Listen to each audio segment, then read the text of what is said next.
आदाब नाजरीन, मैं हूं आपका मेज़बान कासिम भट्टी और आप देख रहे हैं तस्नीम टीवी।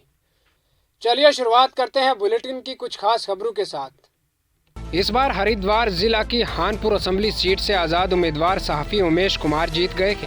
पहली बार कोई सहाफ़ी आज़ाद हैसियत से इलेक्शन लड़कर कानून साज असेंबली में पहुंचा है। सहाफ़ी उमेश कुमार ने बीजेपी MLA कमर परनाव की दिव्यानी को शिकायत। खानपुर की जनता की जीत है, हमारे बड़े बुजुर्गों की जीत है, जिन लोगों ने इतना प्यार दिया, समर्थन दिया, हमारे बच्चों की जीत है, हमारे लोगों की जीत है और पूरी कोशिश करूंगा कि उनकी अपेक्षाओं पर खरा उतरूं।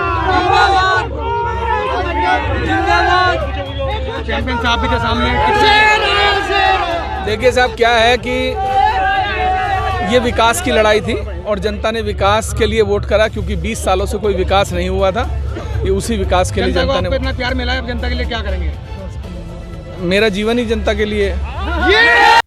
फिलहाल खबरों में इतना ही। मुल्क और गैर मुल्क की तमाम बड़ी खबरें देखने के लिए देखते रहिए तस्नीम टीवी। अल्लाह हाफिज।